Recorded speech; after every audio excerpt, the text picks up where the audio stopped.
කුම් කරතුම් සඳක් වෙන්න දැදුරු ඔයේ ඉවුරට ඇන්දෑවට දෙන්න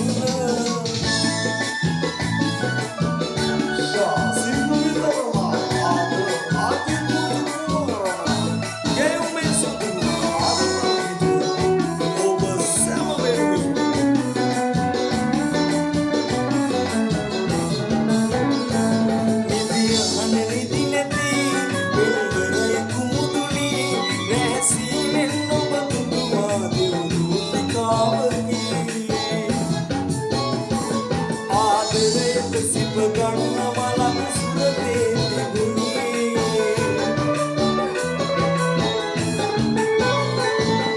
වදුරු මලක් වාගේ සෙනෙහසට තිබෙන්න කඳුළු බිඳක් මාළඟ එපා නැතිව සුදුරුලේ කුම් කරවුම් සඳක්